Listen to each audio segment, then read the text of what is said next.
Здравствуйте! Время новостей на телеканале «Осетия и Ростов». В студии Валерия Козаева. О главных событиях расскажем прямо сейчас.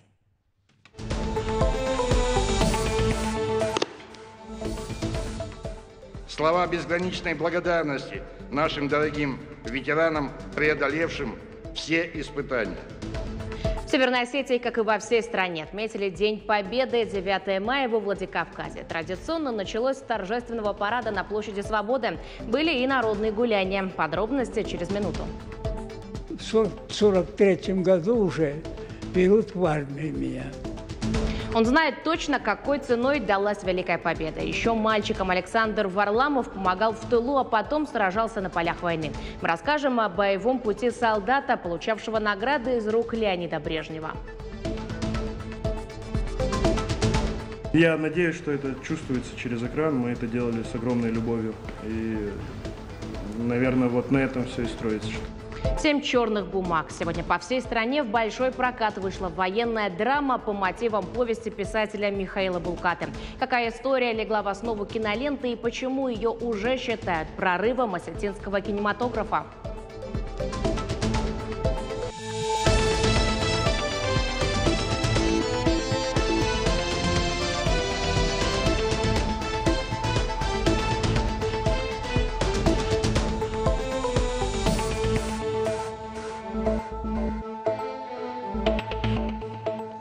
«79 лет назад Красная Армия окончательно разбила немецко-фашистских захватчиков и положила конец Второй мировой войне.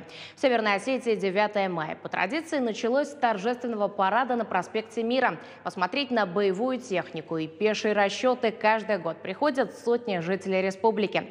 Как во Владикавказе отметили главный праздник страны, расскажет Алана Тумаева.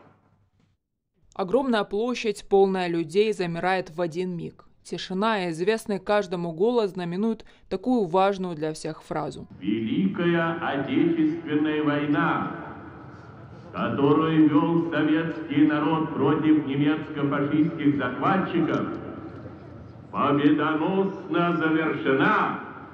Парад Победы – вечный символ триумфа, который дался невообразимой ценой. На площади Свободы ветераны. Когда-то они все тем же стройным шагом маршировали по главной улице города под аплодисменты жителей. Сейчас на трибунах их все меньше. С благодарностью за подвиг героям войны обратился глава республики Сергей Миняйло. Эта победа далась нашей стране очень тяжело.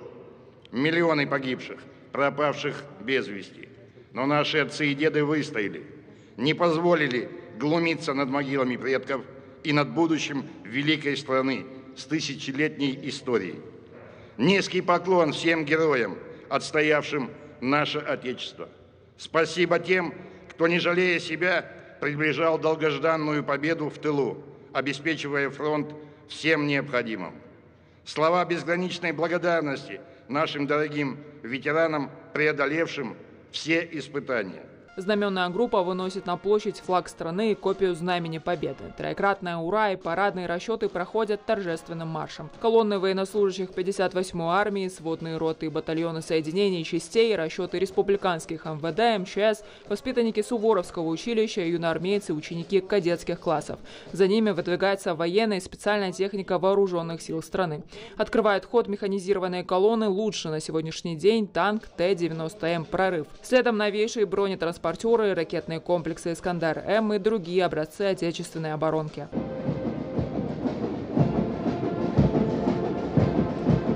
Подробнее с техникой удалось ознакомиться уже после парада. Ее специально выстроили на главной площади. Все прекрасно. Это нужно именно молодому поколению. Многие даже не знают, что такое Великая Отечественная война. Дай Бог, чтобы вот это вот, благодаря вот этим вот парадам, вот эти какой-то, можно так сказать, представить это все. И молодое поколение запомнило и знало цену этой победы.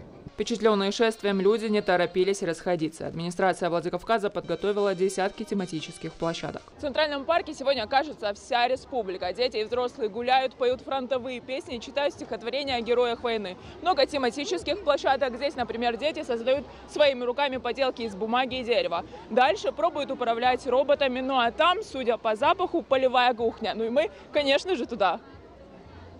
Ожидаемо именно здесь больше всего людей. Ароматная гречневая каша и кусок белого хлеба. Это не просто еда, это тоже символ. В годы войны самое вкусное блюдо сегодня едят с не меньшим аппетитом. Очень вкусно. Дома столько не покушаешь. Это вспоминается все. Обратите внимание, дома заставила, не кушала, а здесь молодцы. Для тех, кто замерз, таких немало, горячий сладкий чай. Все, чтобы люди почувствовали себя комфортно и прониклись атмосферой праздника. Всех сплачивает что? Единая наша страна. И вроде бы казалось, что чай и чай, да, вот, но все люди, очень вкусный чай у нас. Мы всех напоим, всех накормим. С праздником вас! С праздником! Несколько сотен людей, не скучает никто. Здесь рисуют на воде, придумывают необычные узоры. После окунают в жидкость бумагу, выходит настоящая картина. А на этой площадке изображения появляются с помощью песка. Оторваться непросто. Дети рисуют восковыми мелками, собирают букеты из бумаги, моделируют 3D-фигуры. А какие-то сувениры можно не только сохранить на память, но и съесть. Что делаешь? Раскрашиваю, потом кушать. А чуть подробнее расскажи, в какие цвета? Я сделала контур белый, а самолет я делаю зеленым. Свои тематические площадки представили десятки общественных организаций Северной Осетии. И все сегодня бесплатно. Старались учесть интересы людей всех возрастов. Не забыли о любителях спорта. Мы натянули переправы с помощью полиспаса. То есть первая переправа, она без нижней веревки, для того, чтобы можно было работать на весу. А вторая переправа уже с нижней веревкой, для того, чтобы можно было, работать ногами и руками. Для целых поколений вот уже 79 лет. День Победы. Самый главный праздник. Важный день. Грустный и такой счастливый одновременно. Полной благодарности людям, которые ценой титанических усилий добились победы в самой страшной войне в истории человечества. Алана Томаева, Алан Суанов. Новости Осетии. После торжественного парада Сергей Миняйло побывал в гостях у ветеранов Валентины Каменевой и Чермена Худиева. Валентина Семеновна уже отметила вековой юбилей, а в далеком 1941 году работала санитаркой в госпитале Владикавказа. День Победы 9 мая 1945 года встретила в Болгарии. Награждена орденом Отечественной войны второй степени, медалями за оборону Кавказа, за победу над Германией, медалью Жукова, 60 лет битвы за Владикавказ и другими. Чермену Мацкоевичу 103 года. Военную службу он начал в отдельном медико-санитарном батальоне Грозненской дивизии МВД. Затем служил в разных частях войск в должности старшего фельдшера. Победу встретил в Вене. Уволен в запас в 1946 году в звании старшего лейтенанта медицинской службы. Награжден медалью за победу над Германией и другими. Глава пожелал героям крепкого здоровья, мира и благополучия. Члены московской общины, военные и курсанты возложили венки к могиле неизвестного солдата в Москве.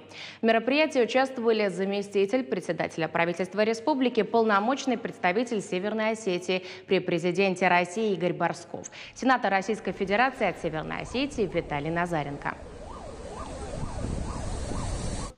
Память советских солдат почтили и осетины Бельгии. В этом году в связи с запретом мероприятие прошло не так масштабно.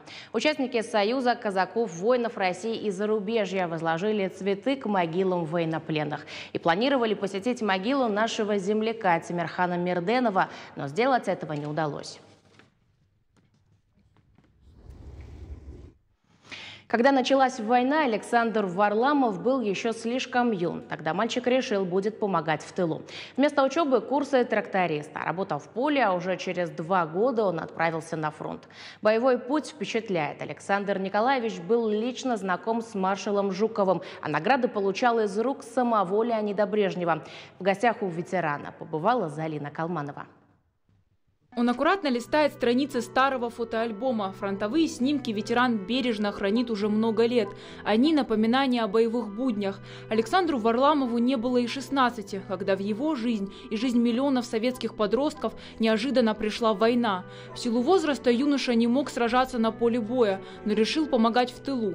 Он бросает школу и оканчивает курсы тракториста, работает в поле и собирает урожай. На фронт Александр Николаевич отправляется в 1943 году. Проработал, значит, 42-й год, это уже 17 лет было, а в 43-м году уже берут в армию меня.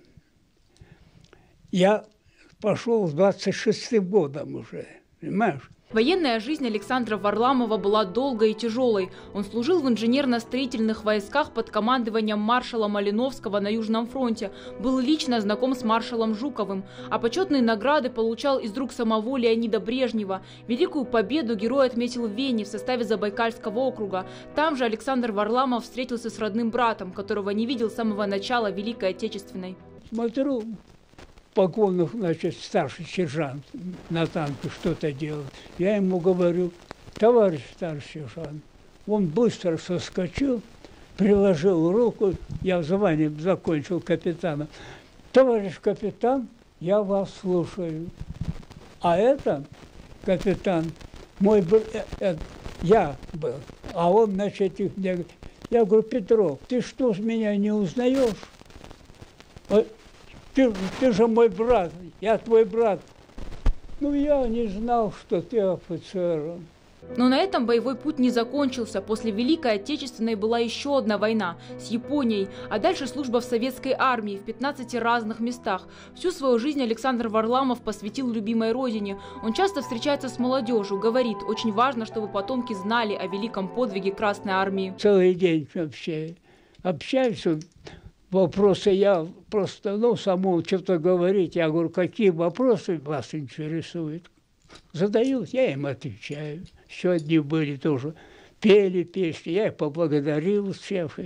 Так что держу связи со всеми. Любимой супруги Нади, единственного сына, уже нет в живых. Но есть те, благодаря кому Александр Варламов все такой же жизнерадостный и веселый. Внуки и правнуки, с которыми ветеран всегда старается проводить как можно больше времени. Имеется у меня, значит, внучка, внук. Внучка тут живет недалеко, а внук где-то на севере. 4 правнучки и 2 правнука. Один правнук уже прапорщиком служит. В свои 99 Александр Варламов остается таким же активным. Сам хлопочет по дому, гордится тем, что отлично готовит. А еще в прошлом году сам ходил в лес за черемшой и грибами. Так что ходил за черемшой все время, так, за грибами опятами. Вот видишь, как упал. В обрыв упал в прошлом году. И вот так вот это тут опухло все это дело. И нашел меня лесник, потерял сознание, и он меня оттуда вывез. Вот так. Великий праздник, День Победы, Александр Варламов всегда ждет с нетерпением. Говорит, 9 мая особенно становится понятно, ради чего служил и ради кого рисковал жизнью. И сегодня он, как обычно, почетный зритель на параде. Ветеран смотрит на потомков с гордостью и благодарит за то, что не забывают о подвиге советских солдат. Залина Калманова, Алан Суанов. Новости Осетии. Праздничные мероприятия сегодня прошли по всей республике. С возложения цветов День Победы начался в Беслане. В далеком 41-м больше 8 тысяч жителей правобережного района ушли на фронт. Из них почти 6 тысяч не вернулись обратно. А 10 человек стали героями Советского Союза. Среди них и легендарный Соплив. Сегодня их внуки и правнуки отдают дань памяти своим отважным старшим. Слово Дзарасе Калоевой. Это мой дед, папин отец. И вот он ушел на фронт, оставил свою семью, детей. К счастью, дедушка Эльвиры Дзилиховой вернулся с войны и воспитал достойных младших. О тех страшных событиях, как и все ветераны, рассказывал мало, даже когда об этом просили внуки. Воспоминания о своем дедушке женщина хранит с особым трепетом. Самый светлый праздник, самый любимый для всего народа нашего. Привела свою дочь и вот внучку свою на это прекрасное событие, потому что у меня еще старшая дочь тут выступала, чтобы дети знали, чтобы помнили, чтобы память никогда не исчезала. 95 тысяч сынов и дочерей Осетии ушли на фронт. Каждый второй не вернулся обратно. Но память о подвиге наших прадедов, дедов и отцов будет жить вечно. Жители Беслана начали собираться с утра. Многие несли портреты родных фронтовиков. В каждой семье свои герои. Все они с разными судьбами, но одной историей и общей победой. Для меня это праздник, как и для всех, мирное небо над головой. Вот чего добился мой папа и те фронтовики, которые с ним воевали. Они воевали для чего? Для того, чтобы наши дети, мы жили вот под мирным небом. Ну, я считаю, что это самое главное. Это праздник, во-первых, память тех людей, которые из-за нас отдали свою жизнь вот здесь. И привожу своих племянниц, тоже пусть смотрят, какой ценой добивалась сегодняшняя жизнь. День Победы в Беслане по традиции начался с возложения цветов и венков к мемориалу павшим воинам. В церемонии участвовали жители города, общественные деятели и руководство правобережного района. Не было бы этой победы, не было бы нас. Осетия внесла огромный вклад в нашу общую победу. Каждый второй ушедший на фронт не вернулся с полей сражений.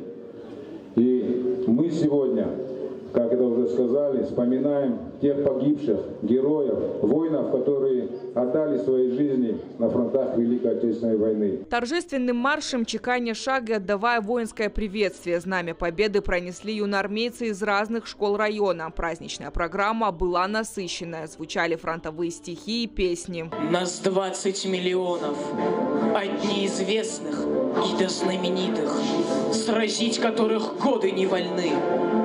Нас 20 миллионов незабытых, убитых, не вернувшихся с войны. Развернули и настоящую полевую кухню. Желающие смогли попробовать ту самую солдатскую гречневую кашу. Праздник завершился ярким концертом. Очень приятно, что с каждым годом людей становится все больше на мероприятиях.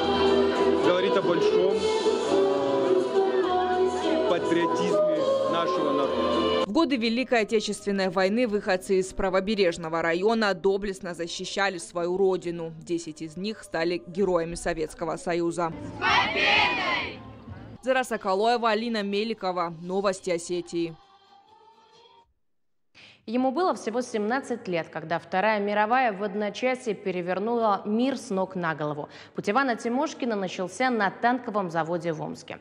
Место стало для него судьбоносным. Именно там он вошел в состав экипажа легендарного боевого танка Т-34. Это его установили на площади Победы во Владикавказе.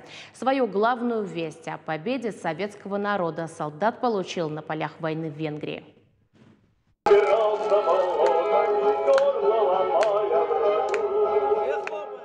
Вот так, с улыбкой, Иван Тимошкин встречает День Победы. Жители Владикавказа благодарят его за подвиг. Подвиг, о котором говорят десятки наград на груди. В далеком 45-м, как и миллионы советских солдат, он встретил победу на полях войны, а именно в Венгрии в составе Дебреценского танкового батальона. В мае месяце закончилась война. Она застала меня в Венгрии.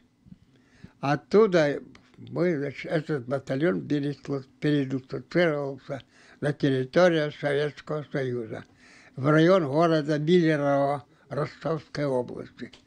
А с этого города, оттуда эшелоном погрузили танки и прибыли в город Завуджикау. Тогда назывался так город.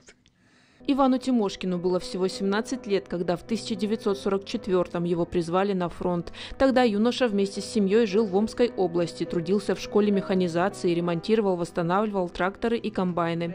Его вместе с другими призывниками эшелоном отправили на танковый завод в Омск, где он и получил своего железного коня – легендарный Т-34, который позже установили на площади Победы во Владикавказе. Это танк, который я водил в течение 7 или 8 лет, водил по территории Северной Осетии. Когда получил я танк в 1944 году, был сформирован 7-й танковый батальон, и мы эшелоном прибыли в город Дебрецен.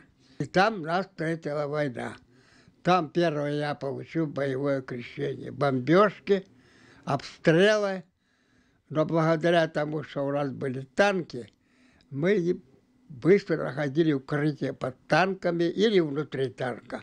Иван Елисеевич служил механиком. Боевой машиной, как сам рассказывает, управлял виртуозно. Помог опыт в школе механизации. Командиром экипажа был герой Советского Союза Александр Мнацаканов. На этой фотографии, к сожалению, никого уже нет в живых. Во многом благодаря своему наставнику. 18-летний Иван, как и другие члены экипажа, вернулся живым. Старшее поколение, сержанты, офицеры, Они старались нас, 17-летних, приберечь. Они не пускали нас и близко к передовой позиции, потому что знали, что такое война. И они оберегали нас. Хотя мы и рвались в бой, все настаивали на то, чтобы получить там ордена, медали, потому что у них всех были ордена, а у нас не было. И мы это старались. Но командир понимал и знал, кто такие несмышленые 17-летние ребята. После Второй мировой Иван Тимошкин продолжил военное дело. По рекомендации своего командира Мнацаканова поступил в офицерское училище, окончил его в 53-м в звании лейтенанта. Далее попал по назначению в железнодорожные войска. 26 лет прослужил в советской армии. Став капитаном, ушел на пенсию в 46 лет. Сегодня Ивану Елисеевичу 96, но он продолжает вести активный образ жизни. Его хобби – рыбалка и огород, на котором ветеран выращивает овощи. Несмотря на преклонный возраст, он сохранил дух советского солдата, который выковал великую победу ради мирного неба и ради каждого из нас. Лидия Цехилова, Диана Кабалоти. Новости Осетии. В Алагирском районе сегодня тоже масштабно отмечали праздник. Организовали концерт и народные гуляния. На улицы выходили целыми семьями, а утром сотрудники администрации города возложили цветы и венки к памятникам героев. На месте работала наша съемочная группа. Слово Тамиле Кцоевой. Они смотрят на праздничный концерт и искренне радуются мирному небу. Супруги Валентина и Николай Поповы живут в Алагире уже много лет. И каждый год приходят посмотреть на праздник, чтобы почтить память близких, погибших на фронтах Второй мировой. В День Победы, признается Валентина, она вспоминает рассказы мамы о захвате немцами родного Смоленска. Там ужас, что она рассказывала. Это даже вот сейчас без слез не вспомнишь. Мы тогда еще были детьми, как-то не так воспринимали. А чем старше становишься, тем это все ближе, роднее становится.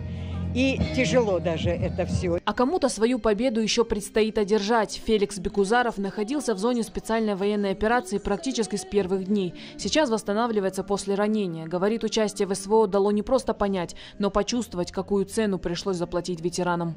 Эмоции самые положительные. Поздравляю всех с праздником. Это великий праздник для всего, для всей России, для всего бывшего Советского Союза. Алагир празднует День Победы особенно уютно. В Центральном парке много молодежи и детей. Вместе с друзьями пришли с утра на праздничные гуляния. Так каждый год приходите на праздник?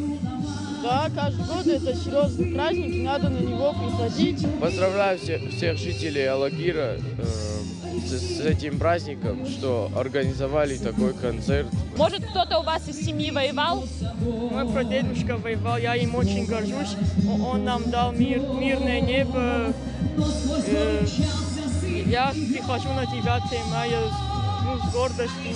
Школьники, студенты и просто приезжие ребята – все готовились к этому дню с особым трепетом. С самого утра сотрудники администрации города возложили цветы и венки к памятникам героев. Из Алагира на войну ушли 166 человек. И память каждого из них жители республики чтут уже 79 лет. Тамила Кцоева, Диана Кабалоти, Ибрагим Чочиев. Новости Осетии. Олег Макеев каждую историю, рассказанную дедушкой Харитоном, помнит до мелочей. С трепетом хранит архивные фотографии и награды, которые каждый раз заставляют замирать сердце. Молодой человек признается, история дедушки, героя Великой Отечественной войны, оставила в его жизни яркий отпечаток. Поэтому он без раздумий отправился добровольцем отстаивать интересы страны в зоне СВО. С таким трепетом, волнением и, несомненно, чувством гордости Олег Макеев рассматривает фотографии и награды дедушки. Он хранит их как самое ценное, единственное воспоминание о нем. Харитон Макеев – герой Великой Отечественной войны. Отец, сын, брат и пример для любого молодого парня. Пример мужества, стойкости, неиссякаемого патриотизма, которые помогли отстоять свободу отчизны. Великая Отечественная началась, он с первых дней ушел на фронт. И был в саперной роте. Также он был на Украине в 1943 году на Харьковском направлении. Настоящая семья героев. Два брата Харитон и Владимир Макеевы, закончив школу, поступили в военные училища, а после были направлены на фронт. Владимира назначили командиром роты по технической части. Первое боевое крещение и первый орден он получил при разгроме Корсунь-Шевченковской группировки фашистских войск. Его фронтовые дороги пролегли через Львов, Польшу, Чехословакию и, наконец, Берлинская операция, где танковая рота Макеева вписала еще одну яркую страницу в летопись войны. А сам мужчина проявил храбрость, отвагу и умение бить врага. Он тоже всю войну прошел, и 5 мая тоже был ранен, уже почти до Берлина дошел. Ну, в Берлине он был и получил ранение. И можно сказать, что до 9 мая чуть-чуть оставалось, и он в госпиталь попал. При разгроме берлинской группировки они потеряли десятки товарищей. Оба брата Харитон и Владимир получили тяжелые ранения.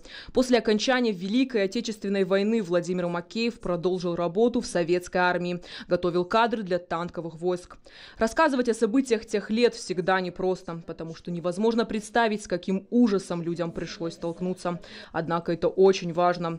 Олег Макеев вспоминает: дедушка был скромным и о войне много не говорил, но истории, которыми делился, до сих пор с чувством гордости помнит каждый член семьи. Его подвиг, подвиг веры, долга, несгибаемой воли и огромной любви к своей родине не забудет не только семья Макеевых, но и вся страна. В советское время к нам приходили на 9 мая ветераны Великой Отечественной войны с наградами, орденами. И вот всегда так вот думал, когда-нибудь я тоже. Воспитываясь в семье с таким примером, Олег Макеев точно знал, кем хочет стать, и пошел по стопам своих старших. А когда началась специальная военная операция, не раздумывая, отправился в зону боевых действий. Смело шел в бой, помогал с техникой и защищал товарищей, но после тяжелого ранения не смог продолжить службу. Сейчас делает все, что в его силах. Работает в фонде защитников Отечества, помогает участникам спецоперации и их семьям. А к 9 мая Олег Макеев подготовил проект, где рассказал историю своих предков. Этот проект нацелен именно для того, чтобы дети знали своих героев. Дети растут на голливудских фильмах, на разных там суперменов, какие-то, не наши герои. Настоящие герои, это которые вот в данный момент сейчас там находятся, которые в 40-х годах там истребляли, очищали землю от фашизма. Каждый из нас должен знать и помнить подлинные события Отечественной войны. Это наша общая победа, победа наших предков и всего народа. А вечный памятник – это жизнь, которую они нам подарили.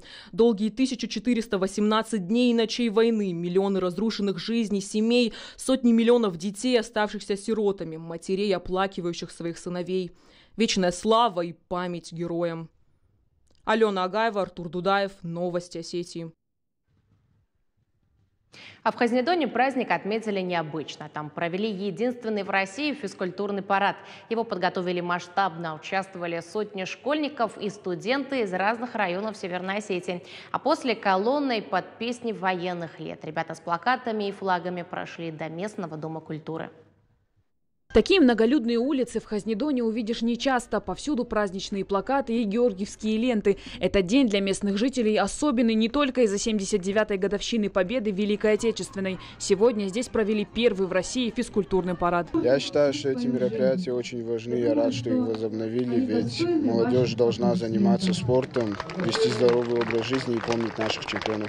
Идея возобновить добрую традицию времен СССР обсуждалась на самом высоком уровне. И сегодняшний день станет своеобразным толчком для всех городов страны. Участие в параде приняли школьники и студенты из разных районов республики. В организации мероприятия помогали сотрудники МЧС, а инициатором выступил руководитель объединения «Юность России». Можно сказать, что мы вот этим мероприятием стартуем по стране, возрождаем былые традиции, которые были когда-то созданы нашими старшими уважаемыми, и будем приобщать к этому нашу молодежь.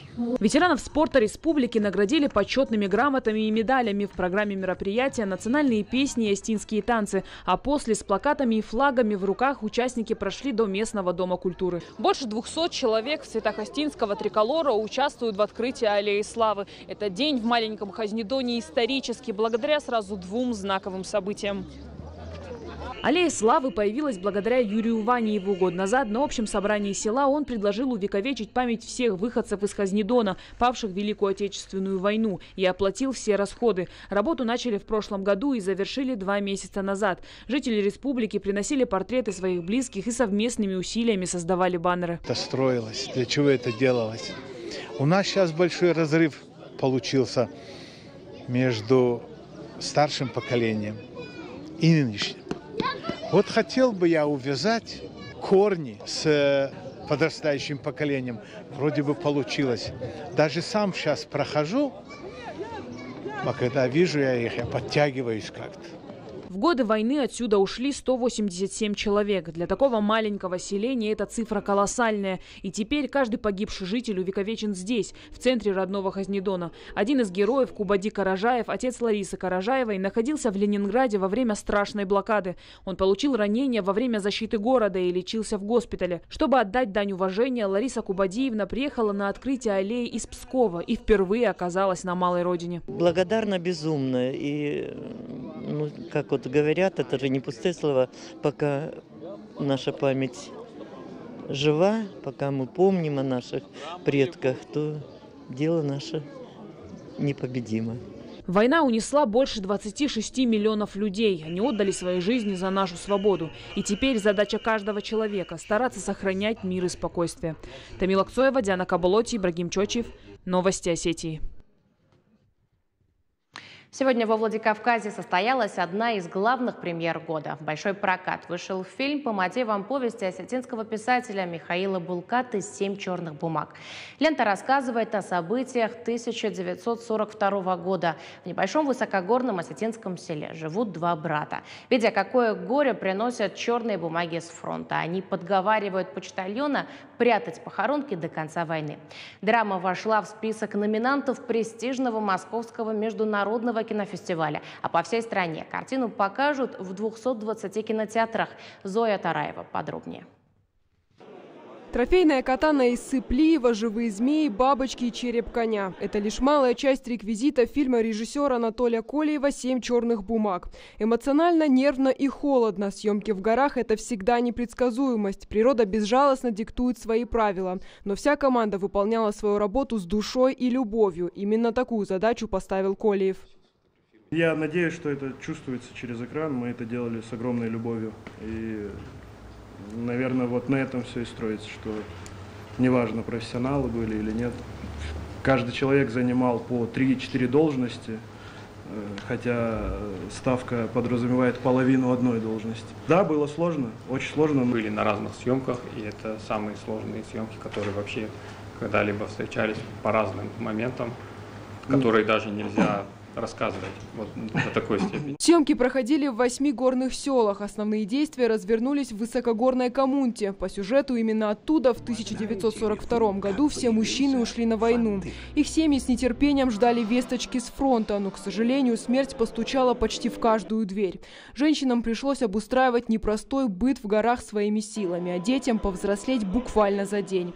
Тогда 2 брата уговорили почтальона прятать похоронки хотя бы до конца войны, чтобы не отбирать последнюю надежду. Нагадил их бега, так получается. Откуда я знал, что так будет? А ты что думал? Они танцевать начнут, когда похоронку получат? Но это моя работа. Наша же работа. Первый вариант сценария по мотивам повести Михаила Булкаты «Раненый Фандер» Анатолий Колеев написал еще в 2021 году во время учебы в Авгике. После его брат Алан Колеев полностью переписал произведение. Благодаря этому кинокартина приобрела новые сюжетные линии, мистические перипетии, отсылки к нартовскому эпосу и даже новых персонажей. Получается, Шердон был такой хитрец, что собственное горе смог обмануть. Хорошо ты сказал, хорошо. Горе смог обмануть. Фильм представили на Московском международном кинофестивале. Лента участвовала в конкурсной программе «Русские премьеры». Художественным руководителем проекта стал режиссер Клим Шипенко. В Осетии первыми фильм увидели журналисты в доме Вахтангова. На пресс-конференции авторы и актеры поделились тем, что осталось за кадром. Сначала, как мне предложили, мы хотели бы попробовать тебя на роль, но не эту роль, которую вы видели, другая роль. И говорить, ну на всякий случай еще посмотри вот эту роль. Но я, естественно, стала читать с той роли, которая на всякий случай. И сразу, по-моему, я даже написала, что вот это моя роль, это моя роль. Погода всегда встречала меня. Когда я приезжала на съемочную площадку, даже если был дождь, выглядывало солнце. Кинолента полностью снята на остинском языке. Это было важным моментом для всей команды. Именно так можно максимально погрузить зрителя в быт и будни главных героев. Каждая реплика в сценарии выверена и подобрана под стать персонажам. Мы сидели примерно там, наверное, 12 часов и проходили по каждому предложению. У меня была просьба, чтобы язык сплетниц, он был таким немножко неприятным. Язык кудзи был с какими-то архаизмами, которые уже не используют. А остальной язык был чистый, литературный, где-то красивый, как он и есть, осетинский язык. Композитор картины Алан Макеев, известный музыкант Алейн. Музыка в фильме менялась по мере того, как осваивал фандыр один из главных героев. Нам безумно повезло то, что Алан Макеев согласился поработать над этой картиной. Алан сел, и он впервые начал учиться играть на фандыре. И все, что наигрывали, и вот которые моменты вы видели во снах, дзерасы, жуткая мелодия, вот это первые попытки Алана научиться играть на инструменте. Закрытый кинопоказ прошел в одном из кинотеатров Владикавказа. Среди гостей общественные деятели, музыканты, кинематографисты, меценаты и блогеры. Фильм никого не оставил равнодушным. Зрители выходили из зала со слезами на глазах. Хочется поблагодарить создателей картины. Она просто восхитительна. Она цепляет с первого кадра. Каждый последующий кадр, он там не случайный. Фильм заставляет задуматься на самом деле о многом. Это не плоская, не глупая, очень тяжелая история про всех нас и про то, что, возможно, нам не хватает. В широкий прокат картина вышла уже сегодня. В России ее покажут в 220 кинотеатрах. В Северной Осетии драму можно посмотреть во Владикавказе, Ардоне и Алагире. Зоя Тараева, Алина Меликова, Сармат Сугаров. Новости Осетии. В районе Красногвардейского моста символично вот уже много лет 9 мая. В память о героях проводят чемпионат по мотокроссу. Здесь наравне соревнуются опытные и еще совсем юные спортсмены. Для каждого зрителя и участника это не просто гонка за призовыми местами и медалями. Это символ вечной памяти героев Великой Отечественной войны. За соревнованиями наблюдала Алена Агаева. Основной старт уже дан. Далее своей очереди ждут маленькие гонщики. Для 10-летнего Андрея Кулова это не первые соревнования. В Ставропольском крае он уже одержал победу. Тогда ему было всего 7 лет. Он и в этот раз не рассчитывает на меньшее. На свой первый мотоцикл мальчик накопил сам. Откладывал подаренные на сладости деньги, чтобы осуществить мечту. Настоящий скоростной мопед купил себе на Новый год. Сегодня мальчик впервые опробует его в деле. Мы с папой катались по полям. И потом как-то раз я увидела, что ей тренируются на мотоциклах. И я захотел тоже. Я начал заниматься. Потом, когда я узнал, что такое мотокросс, я начал гонять на соревнования. А Марка Ременюка в спорт привел отец. Он профессионал, всю свою жизнь провел на гоночной трассе, поэтому часто брал сына с собой. Мальчик сразу влюбился в скорость, пересмотрел все фильмы о гонках, а на день рождения попросил мотоцикл.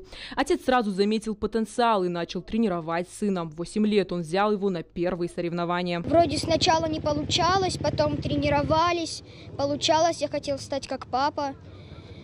Потом начало получаться, и сейчас я его обгоняю. Больше 30 участников, 11 классов и в каждом один победитель. Лучших ждут кубки, награды и денежные призы. Всего по 2 заезда продолжительностью 15 минут. Объемы мотоциклов самые разные – 50, 65, 85, 125 и другие.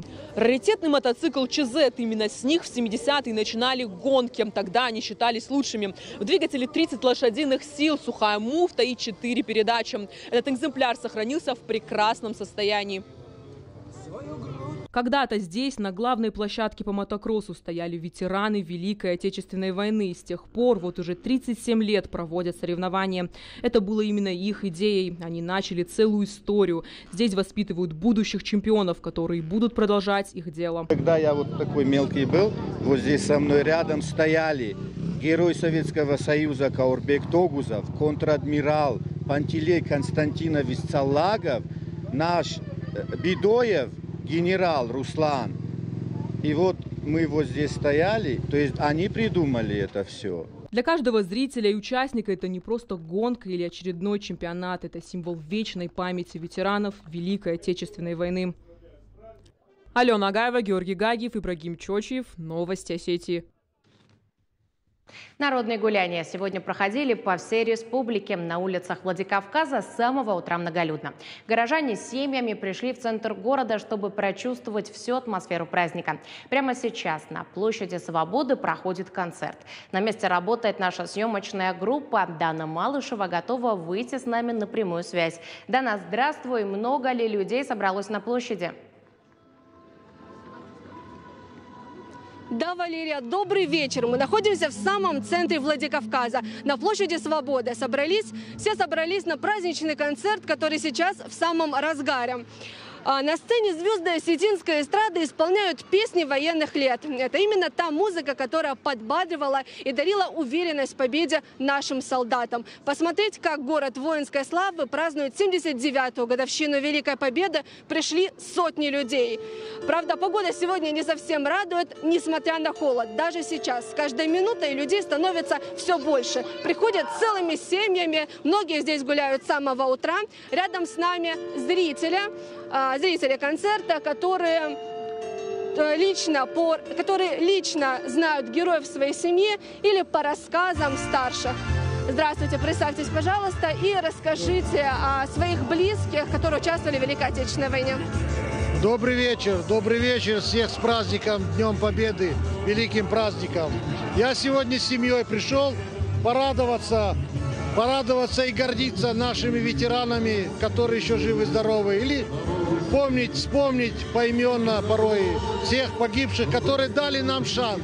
Дали шанс сегодня жить и радоваться, наслаждаться жизнью. Мой дедушка тоже был конкретно участником, именно мой дедушка, не прадед. Он не был больших чинов, был простым красноармейцем, но с честью и достоинством выполнял свой долг. Без каждого из них, работника тыла или красноармейца, не было бы той победы, которую мы сегодня отмечаем и которые радуют, наслаждаемся жизнью. Мой дедушка Зинченко Михаил Иванович, красноармеец, водитель, подвозил, просто снабжал снарядами, продуктами бойцов.